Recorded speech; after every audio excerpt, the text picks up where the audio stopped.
ألم يعلموا أن الله يعلم سرهم ونجواهم وأن الله علام الغيوب.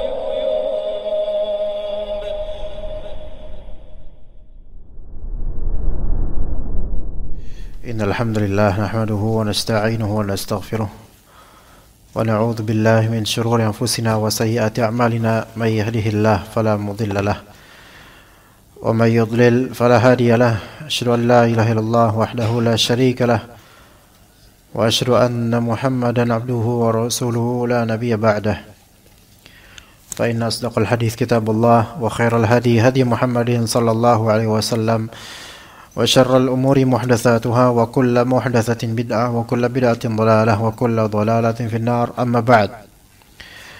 Kita lanjutkan ikhwas sekalian wasiat-wasiat untuk menuntut ilmu di kitab Ma'alim fi Tariq Talabil Ilm. Di al-wasiyah al-ashirah yaitu wasiat yang ke-10. Masalah adamu nisbatil hadithi ila ghairi sahihaini idza kana fihima aw fi ahadihima. Yaitu tidak menisbatkan hadis kepada selain Bukhari Muslim jika hadis itu memang terdapat pada keduanya atau salah satunya. Anda sebenarnya sudah pernah membahas ini sepertinya, tapi belum sempurna. Iya. Tapi kayaknya belum sempurna deh. Baru mungkin kalimat-kalimat awal sepertinya. Mukaddimahnya aja waktu itu Anda jabarkan. Untuk memahaminya harus dimuqaddimahin lagi, ya. Hadis kutubus, ada istilah namanya dalam ilmu hadis tentang buku-buku hadis, kitab-kitab hadis. Yang paling topnya kitab hadis itu kutubus sittah atau kutubus tis'ah, ya. Kutubus sittah itu six books, yaitu 6 buku, 6 kitab.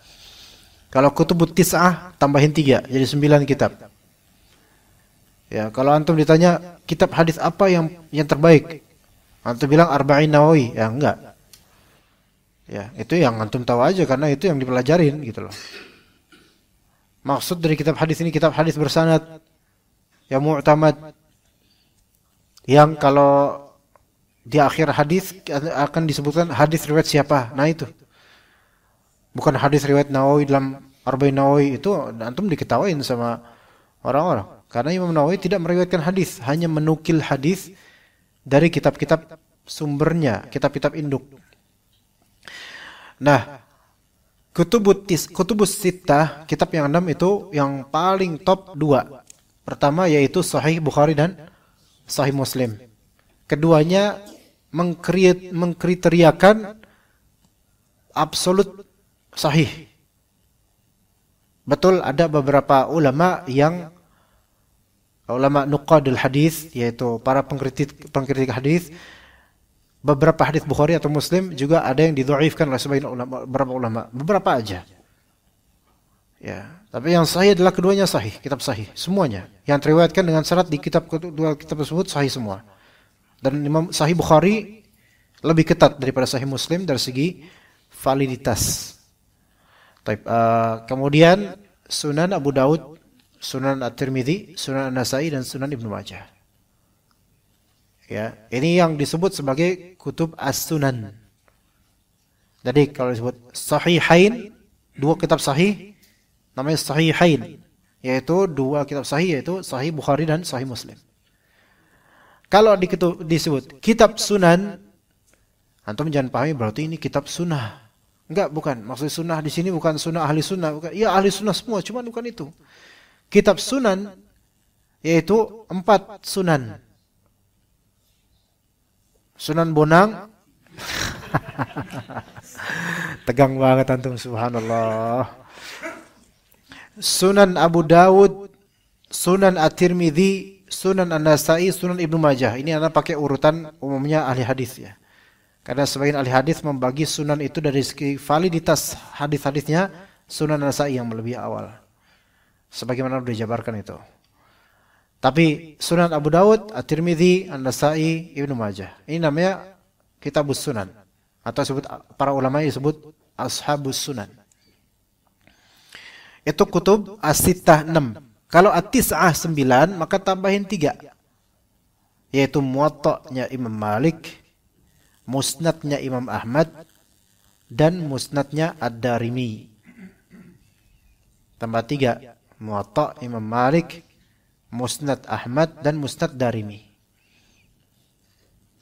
9. Nah, mana tadi yang paling top? Sahih Bukhari dan Sahih Muslim. Kalau suatu hadis ada di Sahih Bukhari dan Sahih Muslim, atau ada di Sahih Bukhari saja, nggak ada di Sahih Muslim, atau ada di Sahih Muslim saja, nggak ada di Bukhari, maka antum kata HR hadis riwayat Bukhari atau Muslim. Paham di sini? Anak-anak pakai ini aja lah supaya antum lebih tergambar. Coba. Nah, pakai tulisan Arab apa Indonesia enaknya, Ehon? Hah? Arab apa Indo? Enggak bener, yang nyaman di antum aja. Hah? Benar, biar antum paham ini. Jangan gengsi, mau Arab apa Indo, benar. Tulisannya Arab atau Latin? Latin. Itu tidak mendidik. Kita pakai bahasa Arab ya.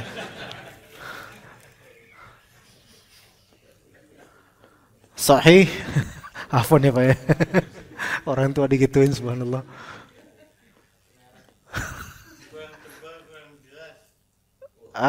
Waduh, sekarang enggak, Anda diserang ini. Anda diserang. Gimana Pak ya? Maaf sudah. Di Terawang aja Pak. Nah, kita usahakan Muslim ini Bukhari, ini Muslim. Karena ini tipis Pak, agak susah Pak. Kemudian apa? Sunan Abi Dawud, agak susah juga nulisnya di sini. Sunan At-Tirmidzi di Terawang aja lah ya, karena tulisannya juga agak susah nulisnya. Sunan An-Nasa'i, Sunan Ibnu Majah, ini jumlahnya 6. Wahid, itsnain, tsalatsa, arba'ah, khamsah, sittah, kutubus sittah namanya. Gitu ya. Nah, ulama mereka kemudian nambahin 3 kitab. Maksudnya ini yang paling kitab hadis yang paling utama, 3 kitab tambahan. Yaitu nomor 7 Muwatta Malik. Terus ini hancur banget tulisannya, subhanallah. Musnad Ahmad, terus Musnad Ad-Darimi. Ya. Insyaallah kalau antum menguasai semua ini, udah nggak perlu lagi. Dan kayaknya enggak. Bukan kayaknya lagi, absolutely not gitu. Yang paling top tentu apa? Sahih Bukhari, Sahih Muslim. Sahih, karena semuanya isinya sahih semua. Kenapa ini sunan? Bukan karena wali atau apa, itu Indonesia, Sunan Kalijaga. Enggak, ini sunan di sini karena apa? Karena mereka ini lebih fokus di hadis-hadis yang penertiban bab-bab fikih. Ya, bab-bab fikih. Kecuali mungkin ini Sunan At-Tirmidzi. Makanya istilah sunan aslinya Tirmidzi, nama kitabnya bukan sunan, tapi jami', lebih ke jami', kayak ini. Sahih Bukhari itu aslinya kitab As-Sahih Al-Jami'. Gitu. Masing-masing ada namanya juga sendiri-sendiri. Cuman dimutlakkan dengan nama ini supaya mempermudah. Ini panjang asli, anak sendiri tidak hafal nama panjang Sahih Bukhari.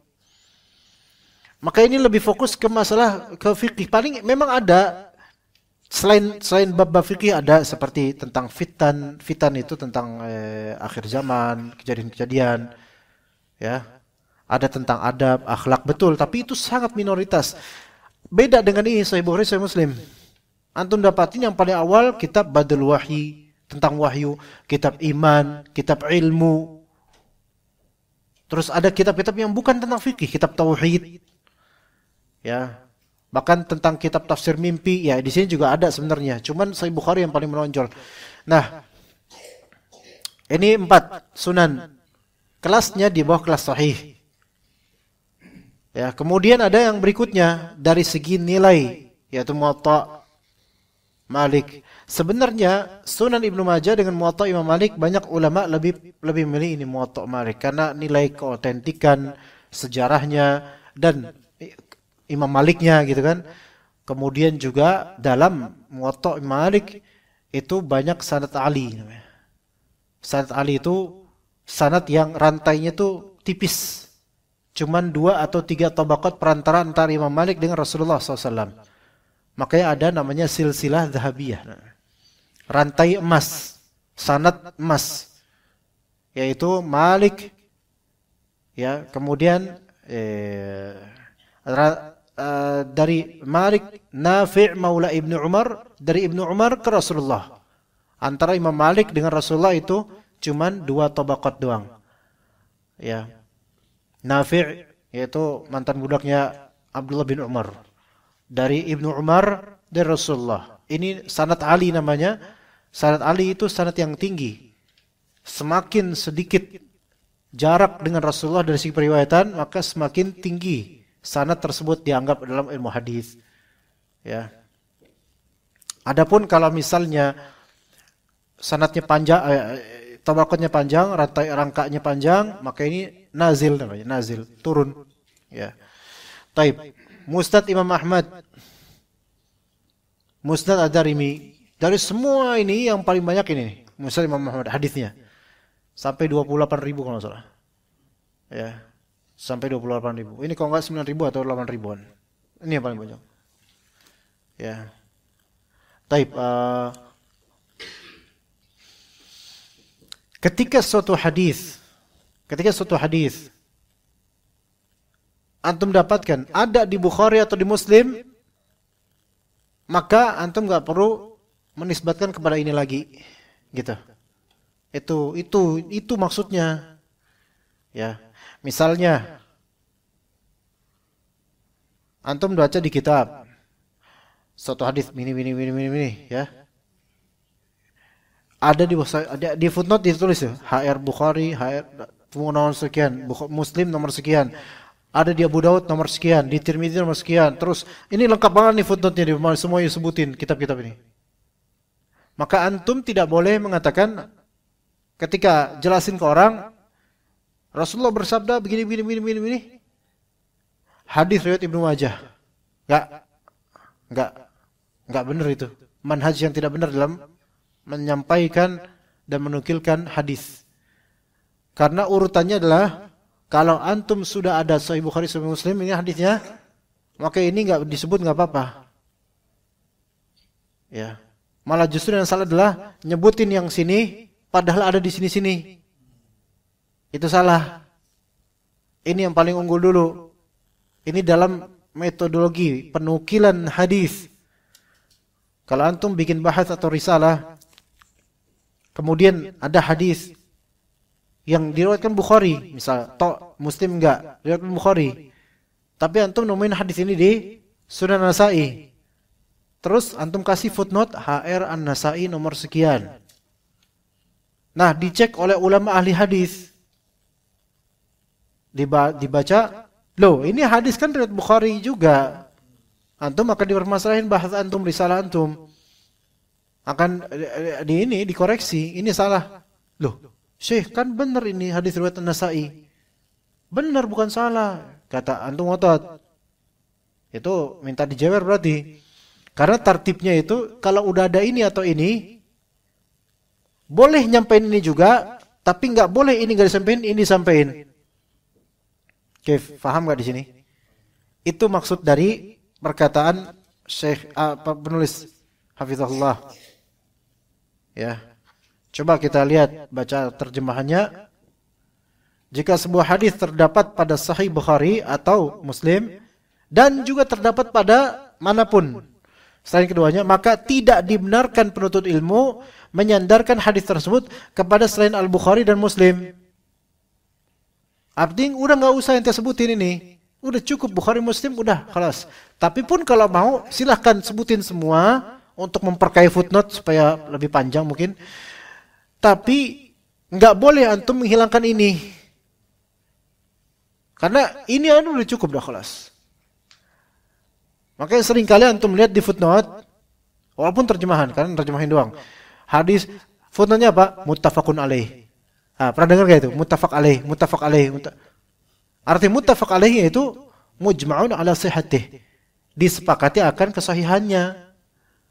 Kalau di sini berarti muttafaq alaih yaitu ittafaqu alaihi syaikhan. Dua syekh ini bersepakat ada di kitab-kitab mereka, berarti sahih, valid, sangat valid, nilai tinggi nih hadis. Itu makna dari muttafaq alaih. Muttafaq disepakati alaih atas kesahihan hadis ini. Bahkan ia semestinya menyandarkan kepada keduanya sebelum kepada selainnya. Gitu. Antum bikin footnote, bikin risalah atau tulisan atau status atau apa, hadis tulis, terjemahnya tulis dalam kurung HR An-Nasa'i nomor sekian, kemudian koma Muwatta nomor sekian, kemudian koma Bukhari nomor sekian, kemudian baru Muslim. Ini kalau ada penuntut ilmu tahu ini pasti dikoreksi. Ini salah. Ini salah. Begitu. Makanya jarang, ikhwah. Anda nggak bawa bukunya, jarang, bahkan nggak ada. Misal hadis riwayat Bukhari, Muslim juga, sama Muwatta Malik. Sama Muwatta Malik di sini, ini. Hadisnya ada di sini, ada di sini. Terus kemudian penulisnya memberikan footnote HR Malik nomor sekian dalam Muwatta'nya, Bukhari dalam Sahihnya, kemudian Muslim dalam Sahihnya. Ini hampir nggak ada. Anda belum menemukan. Ya. Dan kalaupun ada, pasti disalahin. Apa salahnya? Gitu loh. Pak, masa gini doang salah? Iya, karena ini mencerminkan kurangnya antum dalam memahami ilmu hadis. Sangat ketahuan. Ya, dan boleh jadi antum nyontek jangan-jangan gitu kan. Sekarang pertanyaannya, Imam Malik wafat tahun berapa? 179 Hijriah. Oke? 179 Hijriah. Bukhari wafat 256 Hijriah. Muslim wafat 261 Hijriah. Ditulis biar asik. 179 Hijriah wafatnya. Ini 256 Hijriah wafatnya. Ini Muslim 261 Hijriah. Kalau ada yang salah koreksi, tapi insya Allah benar. Oke, yang lebih lawas lagi atau lebih lawas dari ini Imam Ahmad 241 Hijriah. Oke, kita ambil 4 ini nih. Karena bawah-bawahnya ini usianya di bawah mereka umumnya. Taib. Siapa yang paling klasik dari 4 ini? Ayo sok. Imam Malik. Ini 179. Ya kan? Bahkan Imam Ahmad aja yang lebih tua dari mereka nih, itu baru lahir 171 kalau nggak salah. Ya, jadi Imam Malik wafat, Imam Ahmad dalam keadaan usia 8 tahun. Dan nggak ketemu pastinya. Apalagi Imam Ahmad Baghdad, ini Malik Madinah. Ya. Ketika misal ada suatu hadis yang misal saja, kayak ini hampir nggak ada sih, tapi misal saja antum menemukan hadis, dia diriwayatkan Bukhari iya, Muslim iya, Malik iya, Ahmad iya, oke? Gimana cara menata urutan di footnote-nya? Sok, ayo. Mana dulu? HR Bukhari dulu, Muslim, Malik, Ahmad. Betul? Iya, seperti itu. Malik baru Ahmad. Kenapa begitu? Dari kesahihannya dulu, pengagungan terhadap dua kitab ini dulu. Baru dari segi urutan. Urutan apa? Histori apa usia lah, anggap apa istilahnya lah gitu. Urutan dari segi urutan tahun wafatnya ini baru. Ini dulu. Ya. Ini gitu. Kalau misal antum bilang HR Malik, Ahmad, Bukhari, Muslim, gimana? Salah enggak? Salah. khata. Gitu. Kalau antum bilang enggak, manhaj Anda dalam footnote mendahulukan dari segi tarikh tanggal lahirnya, tanggal wafatnya. Lah, enggak bisa. Ketika itu hadis ada di sini, harus ini yang paling awal, unggul. Gitu. Itu ilmu takhrij namanya. Ilmu takhrij hadis.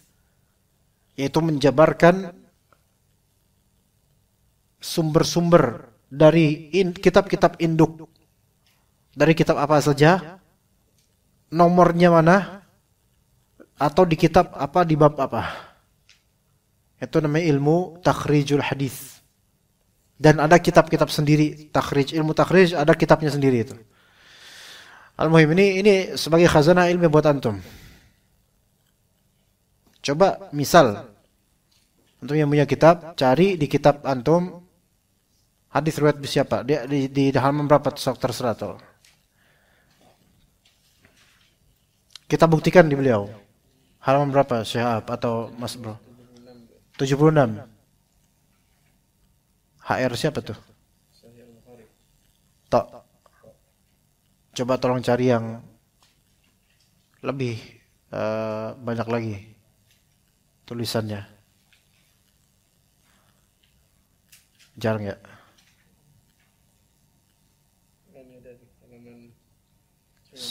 Apa tuh?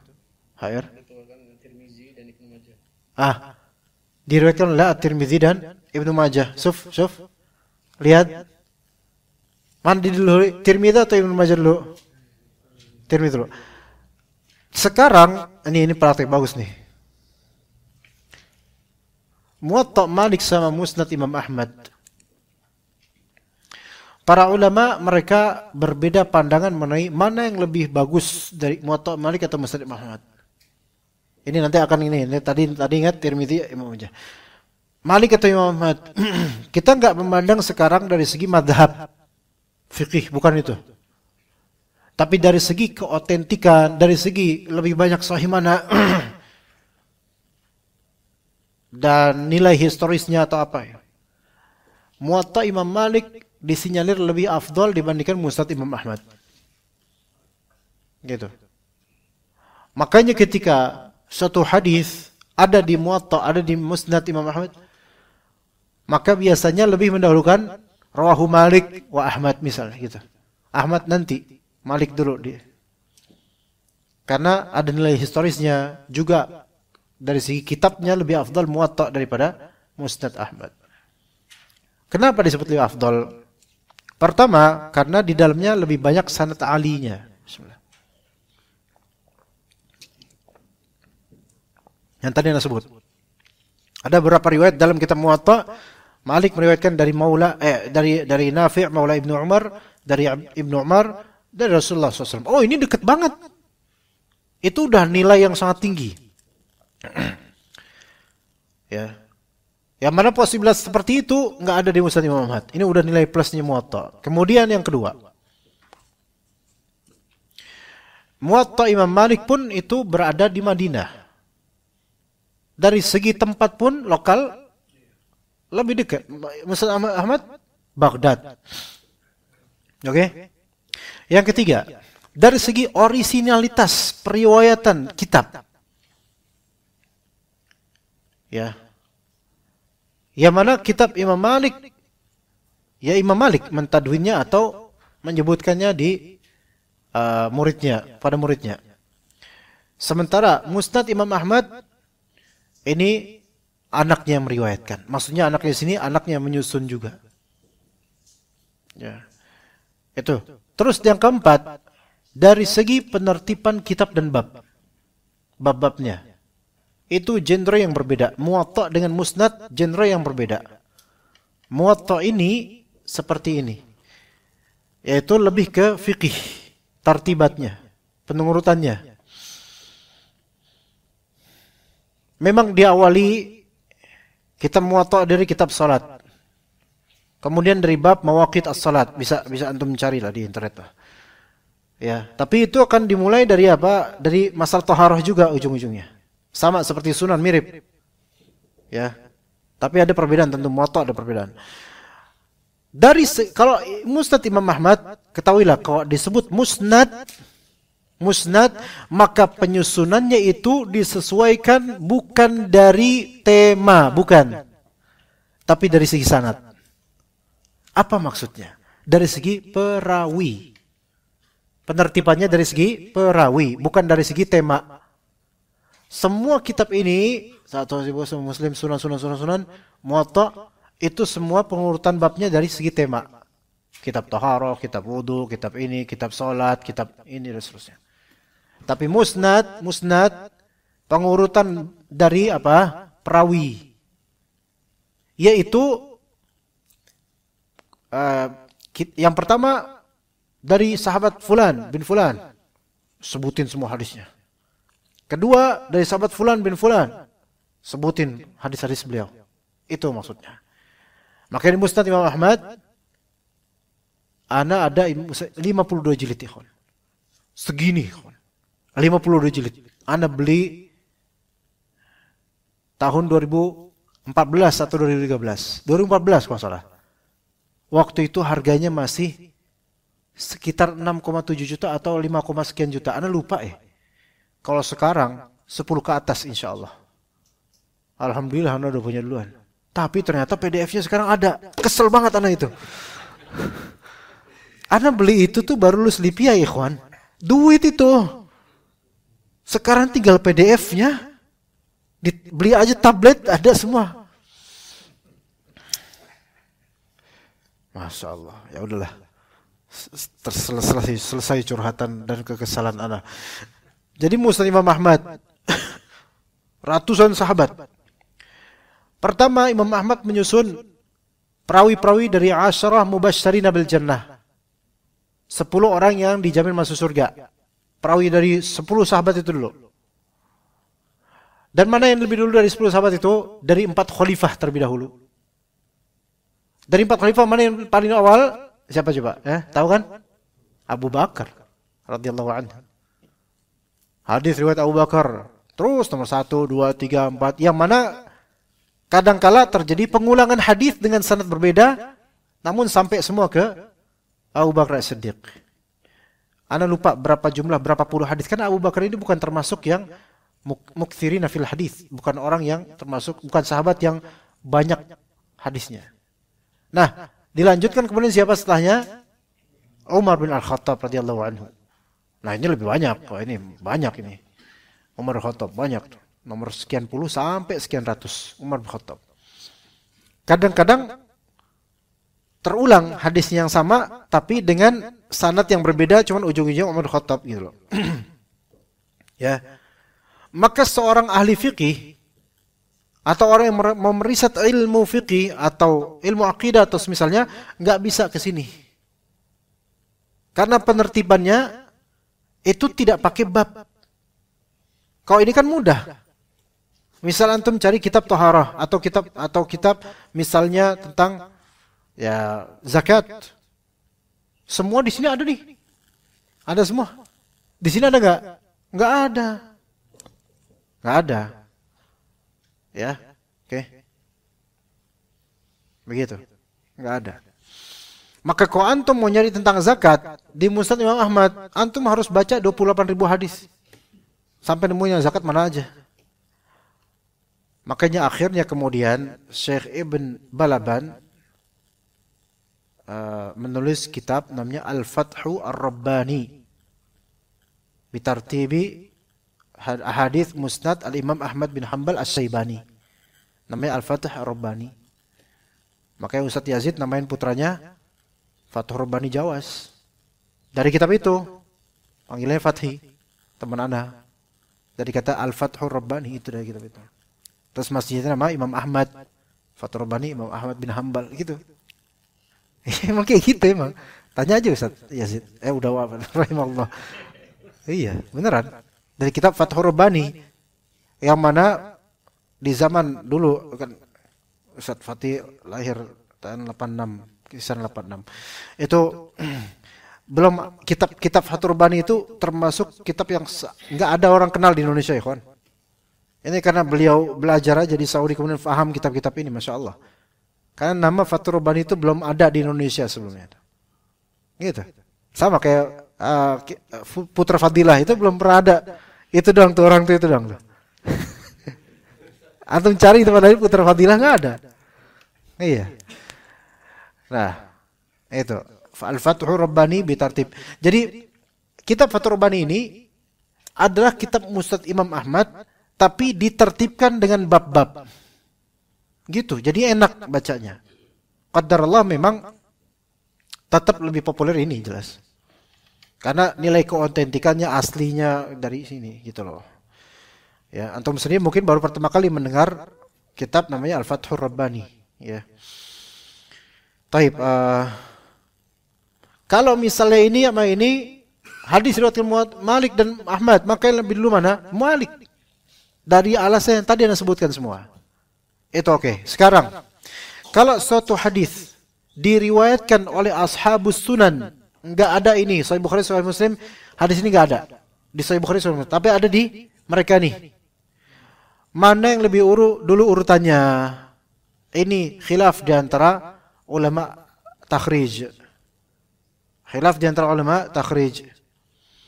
Ada yang mengatakan ini, ana ini urut nih bukan sembarang urut loh nih. Ini urutan yang paling populer di kalangan al-hadis. Abu Dawud, kemudian At-Tirmidzi, An-Nasa'i dan Ibnu Majah. Dari apa dilihatnya? Walaupun masalah An-Nasa'i dengan Abu Dawud itu maksudnya ini biasanya ditinggikan. Tapi Anda lebih melihat populer Abu Dawud duluan. Dari mana? Kenapa Abu Dawud, kenapa urutannya gini? Dia ulama ahli hadis. Abu Dawud memiliki keunggulan. Abu Dawud ini muridnya Imam Ahmad. Abu Dawud ini muridnya Imam Ahmad. Inilah salah satu perawi masail Imam Ahmad, Abu Dawud. Ya. Jadi bisa dibilang ini madhabnya madhab Hanbali, walaupun ketika itu nggak ada namanya madhab Hanbali, nggak ada. Tapi juga dari segi nilai fikih, ini memiliki ijtihad di kitabnya. Sebenarnya sama juga An-Nasa'i juga begitu. Tapi karena tadi azan ini, ya silakan, ya, fadl, ya. Kalau Bapak sudah menerbitkan azan, ana nggak bisa ini.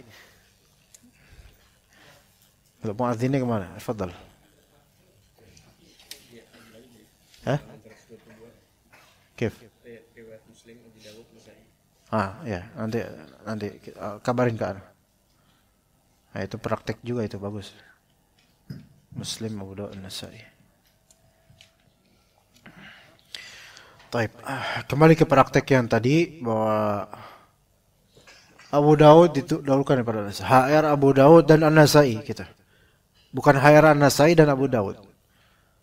Jadi penertibannya seperti ini. Kemudian kalau misalnya Tirmidzi dan An-Nasa'i, Tirmidzi dulu daripada An-Nasa'i. Padahal dari segi zaman lebih dulu Ibnu Majah daripada semua ini. Lebih dulu Ibnu Majah. Lebih tua. Berarti urutan ini bukan dari segi tua atau lebih mudanya, bukan. Ada dari segi nilai yang terkandung di dalamnya.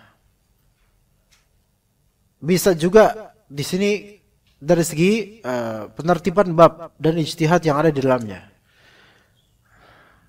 Makanya Abu Dawud ini ada tinggi kadarnya dari segi fikih.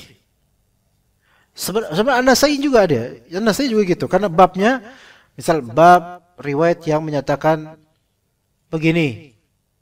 Bab rukhsah akan hal yang dikecualikan dari hal ini. Maksudnya ada hukum, menyatakan hukum gitu loh. Tapi lewat bab. Seperti Sahih Bukhari juga seperti itu. Makanya kata para ulama, bahwasanya unwanu al-Bukhari atau abwabul Bukhari atau unwan Sahih Bukhari fiqhu. Judulnya setiap bab dalam Sahih Bukhari adalah fikihnya beliau. Ijtihadnya beliau, kesimpulannya beliau ada di judul bab.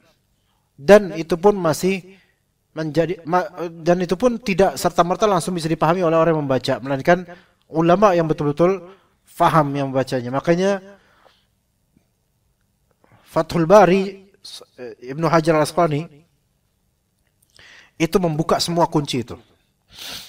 Membuka semua tabir ijtihad Bukhari dalam setiap bab-bab dalam Sahih Bukhari. Sampai beliau menulis muqaddimah Sahih Bukhari, muqaddimah Fathul Bari, Irsyadus Sari namanya. Itu satu jilid tebal muqaddimahnya Fathul Bari itu. Dan menjabarkan banyak di situ tafsir-tafsir terhadap tarjamah. Tarjamah di sini maksudnya unwan, yaitu tarjamatul Bukhari, tarjamatu ini nih kalimatnya begini. Fiqhul Bukhari tarjamatuhu. Yaitu fikihnya Imam Bukhari ada di judul bab. Dibuka semua kuncinya oleh Ibnu Hajar Al-Asqalani di Sahih Bukhari. Itu kan belasan jilid itu Sahih Bukhari. Fathul Bari, Fathul Bari. Syarah Sahih Bukhari. Detail di situ disebutkan. Yang belum pernah ada yang semisal itu dari para pensyarah Sahih Bukhari. Banyak sebelum Ibnu Hajar tuh banyak yang mensyarah Sahih Bukhari, namun belum ada yang seberhasil Ibnu Hajar dalam mengungkap dan menyingkap semua dari ijtihadnya Imam Bukhari dan makna-maknanya. Abu Dawud juga sebenarnya ada tapi lebih ringan. Tarjamah itu maksudnya judul bab. Imam Nasai juga ada tapi lebih ringan, lebih mudah dipahami. Makanya Sahih Bukhari itu termasuk kitab yang kompleks dari banyak sisi. Baik, kita kembali ke sini. Abu Dawud yang pertama. Dari segi fikihnya Masya Allah. Apalagi beliau muridnya langsung Imam Ahmad. Dan beliau bertanya atau meminta fatwa pada Imam Ahmad dalam banyak masalah fikih. Jadi bertafakuh dari Imam Ahmad dan menjadi periwayat juga dari Imam Ahmad. Kemudian Imam Tirmidzi, maka memang ini beliau juga faqih betul. Tetapi Jami' At-Tirmidzi lebih di antara primadonanya di kitab ini adalah di masalah illat al-hadis. Illat hadis maksudnya adalah penyakit hadis. Kecacatan dalam hadis baik sanad atau matan. Ini beda, kitab ini beda dari kitab ini, beda. Ini ada karakteristik sendiri walaupun sunan juga. Sesuai bab fikih juga iya. Tetapi seringkali Imam At-Tirmidzi setelah meriwayatkan hadis melampirkan beberapa keterangan tentang riwayat-riwayat lain atau kecacatan hadis lain atau dan seterusnya dari hal-hal yang mencerminkan Imam At-Tirmidzi seorang alim kabir dalam masalah ilal hadis. Ilal hadis itu adalah suatu disiplin ilmu, suatu cabang disiplin ilmu hadis yang paling detail, mendalam dan paling sulitnya ilmu hadis. Rajanya ilal hadis, rajanya ilmu ilal hadis bisa dikatakan Syu'bah bin Al-Hajjaj rahimahullah. Kalau pernah dengar nama Syu'bah, itu rajanya ilmu ilal hadis. Dan juga ada ulama lainnya seperti Ad-Daraqutni misalnya. Daraqutni yang benar, bukan Daruqutni, Daraqutni. Itu juga punya kitab Sunan Ad-Daraqutni. Dan punya kitab Ilal Ad-Daraqutni. Kitabnya panjang besar, isinya antum gak bakal paham. Beneran. Karena ilmu ini ilmu yang cuman ulama hadis yang tingkat tinggi doang yang paham. Ya. Imam At-Tirmidzi ini termasuk imam dalam masalah ilal hadis. Nah, kemudian Ibnu Rajab Al-Hanbali 6 abad kemudian mensyarah kitab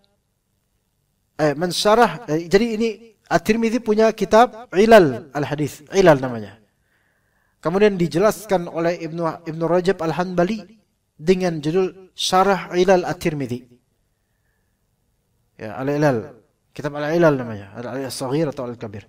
Al-Muhim di sini ini lebih dikenal lebih primadonnya di masalah hadis.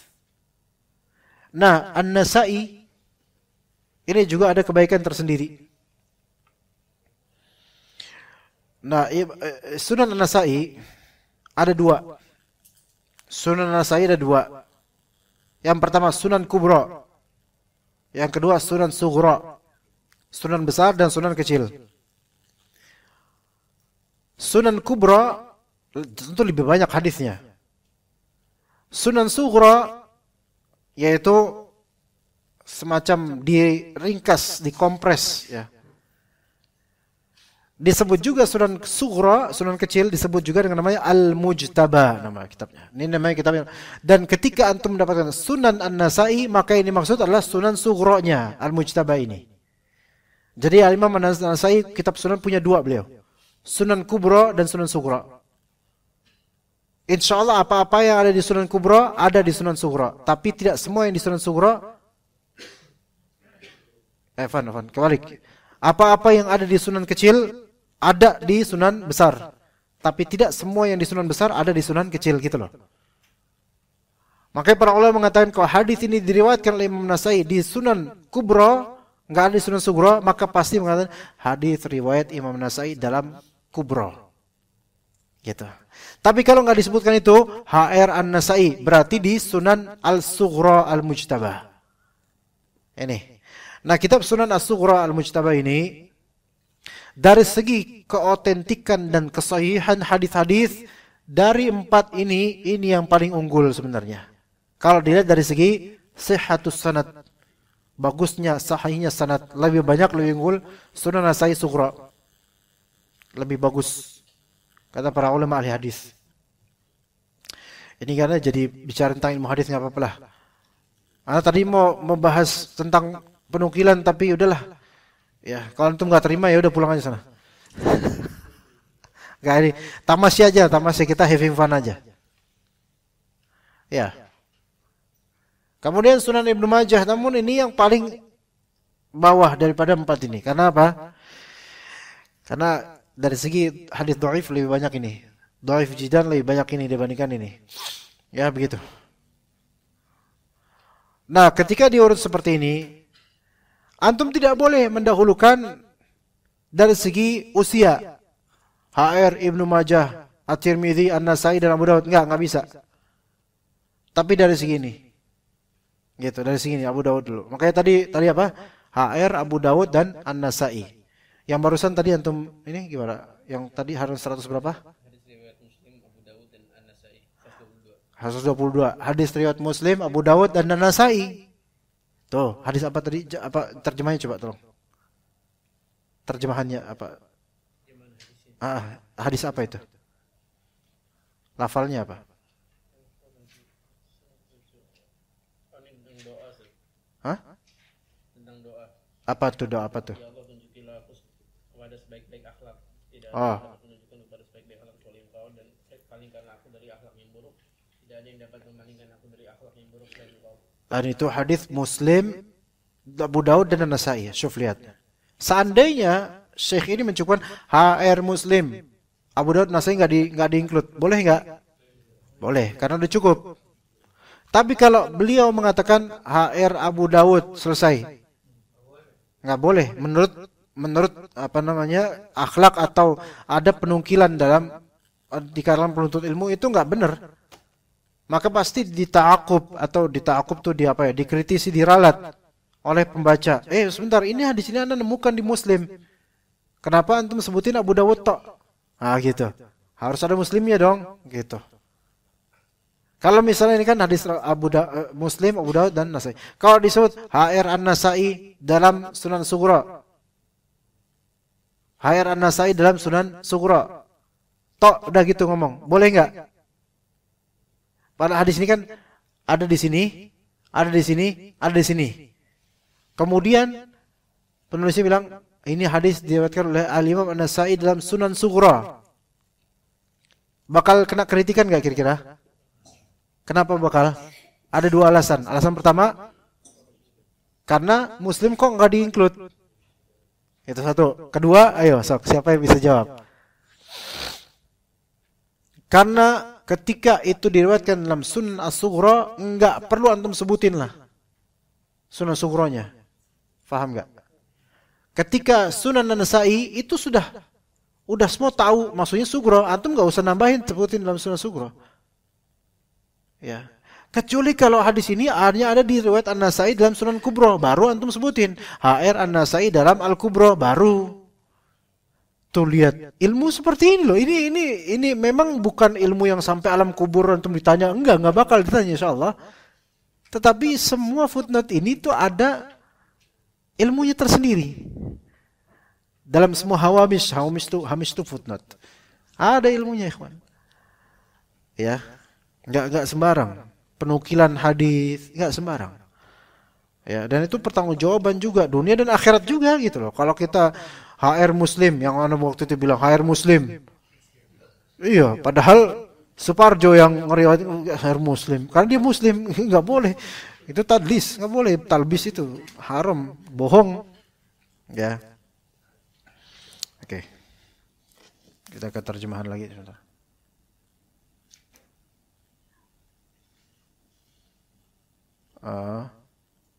Kemudian dikatakan di sini Al-Mughlatai, salah seorang pensyarah Bukhari, ulama ahli hadis juga beliau. Kata beliau, tidak ada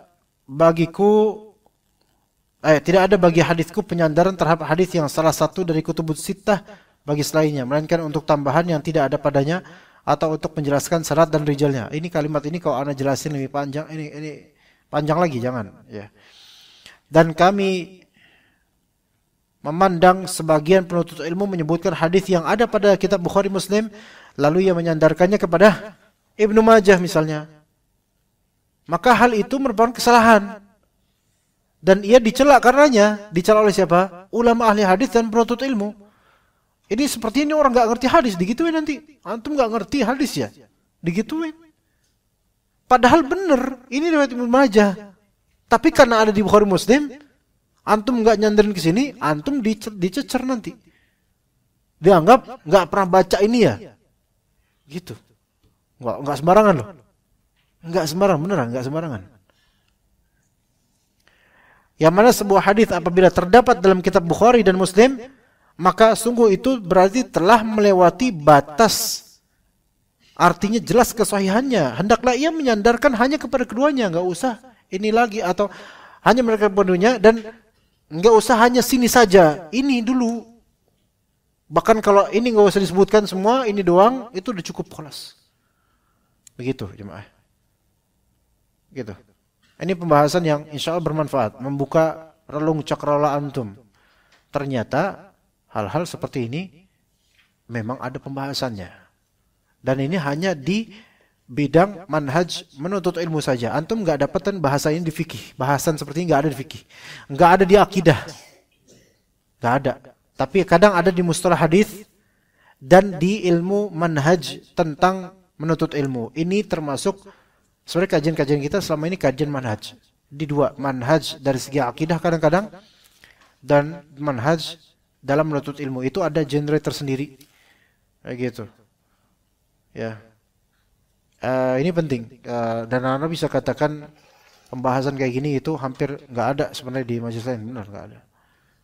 Iya, nggak ada, jarang. Kita jabarkan di sini ke antum karena udah biasa chemistry kena di sini, tektokannya kena, ikhwan.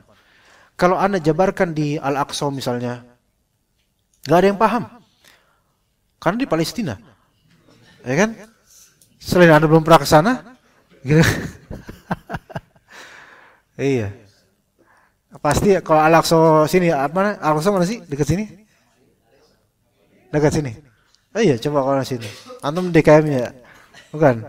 Kalau di situ membahas tentang ini yang seperti ini tadi. Pusing. Itu bapak-bapaknya, ya Allah Ustaz, kita udah bentar lagi khotimah, masa kayak gini ya. Iya, tapi karena antum punya spiritnya beda, jadi udah biasa dengan manhaj menuntut ilmu, maka ilmu seperti ini, walaupun memang bukan hal yang paling penting ya, tetapi membuka kesadaran bahwasanya ilmu ini nggak sembarangan juga ternyata gitu loh. Iya, ada hal seperti ini ya. Mungkin semoga bermanfaat dan kebaikan buat anak dan juga antum semua. Barakallahu fikum jami'an wa sallallahu ala nabiyina Muhammad. Ya.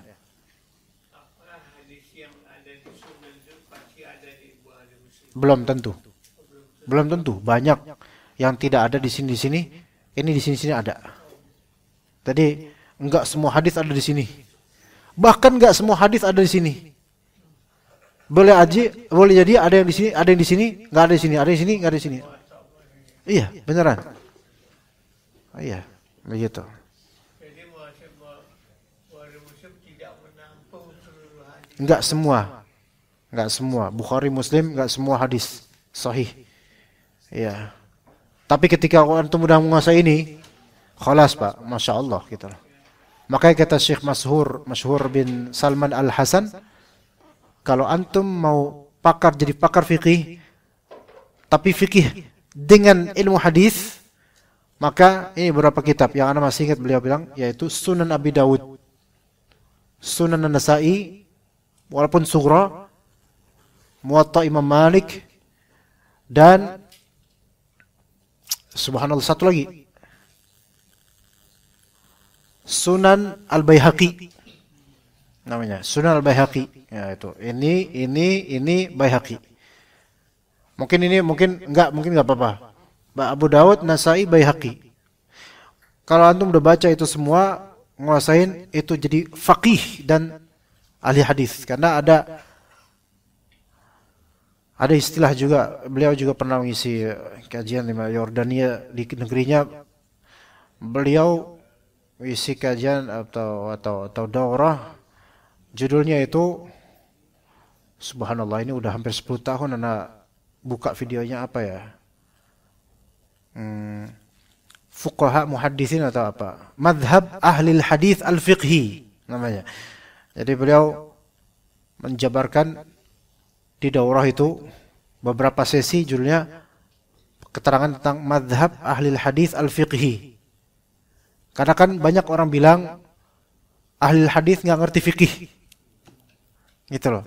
Ini bukan sandaran fikih. Bahkan era-era 4 Hijriah, 3 Hijriah, 5 Hijriah, 6 Hijriah, Imam Ahmad aja banyak ulama madhab yang nggak mengenal beliau sebagai ahli fikih. Ini dianggap ahli hadis tok, gitu loh. Ibnu Rushd yang cucu, yang penulis kitab Bidayah Mujtahid, ya. Itu kan ulama akhir 5 Hijriah, tahun 400-an akhir-akhir. Dan wafat mungkin 500-an awal-awal. Mazhabnya Maliki. Kitab Badiatul Mujtahid itu kitab fikih muqarran. Itu kitab perbandingan ilmu fikih perbandingan antar mazhab. Itu selalu di situ, kalau enggak Hanafiyah, Malikiyah, Syafi'iyah, Az-Zahiriyah. Gitu. Enggak ada Hanabilah, enggak disebut. Jarang disebut Imam Ahmad di situ. Kenapa? Karena populer di kalangan ulama-ulama fikih, Ahmad ini ahli hadis. Dan memang di rentang era 3 Hijriah, 4 Hijriah, 5 Hijriah, itu memang perkembangan mazhab Hanabilah itu masih agak kurang. Kalau di-compare dengan Hanafiyah, Malikiyah, Syafi'iyah itu 4 Hijriah, 5 Hijriah itu hits. Tapi Hanabilah masih versi mutaqaddim yang baru pencatatan aja gitu loh. Enggak populer. Ya. Makanya ada kesan ahli hadis itu cuman ngeriwayatin hadis tok, fikihnya kurang. Gitu. Makanya Imam Syekh Masyhur